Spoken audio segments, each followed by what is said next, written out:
Good morning guys. Paano nga ba i-set itong access watch natin sa oras, tamang petsa, tamang araw, tamang oras. Yun lang. Ganito lang guys, kasimple guys. Inaral ko kasi. Kasi hinahanap ko yung PM tsaka EM. Hindi ko mahanap. Yung pala, may ano lang siya.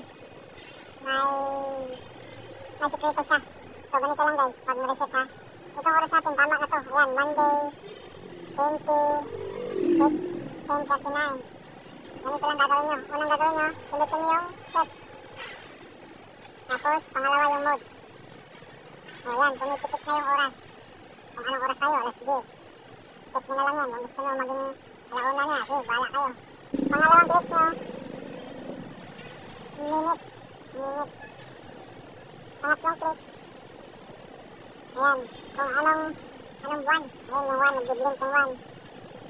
Pang-apat, ayun, kung anong petsa, 20 tayo, kaya 20 nilagay ko. Pang-limang click, ayan, yung nag-blink, M, Monday, kasi Lunes tayo ngayon.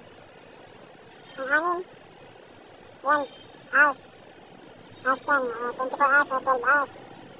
Ayan, nakalagay naman doon, HR o R, ha? Alam nyo na yan. Ang 7 seconds. Bumalik na sa dati. So, pag may PM dito guys nakalagay dito sa gilid ng 10, PM yun. Hapon o gabi. Yun lang yung ano yan. Pag wala guys, pag walang PM, understood na yan na umaga. Yun pala yung secreto niya. Kaya ako nahirapan ako saan yung AM, PM lang yung malabas. Yun lang guys, salamat sa panonood. Thank you.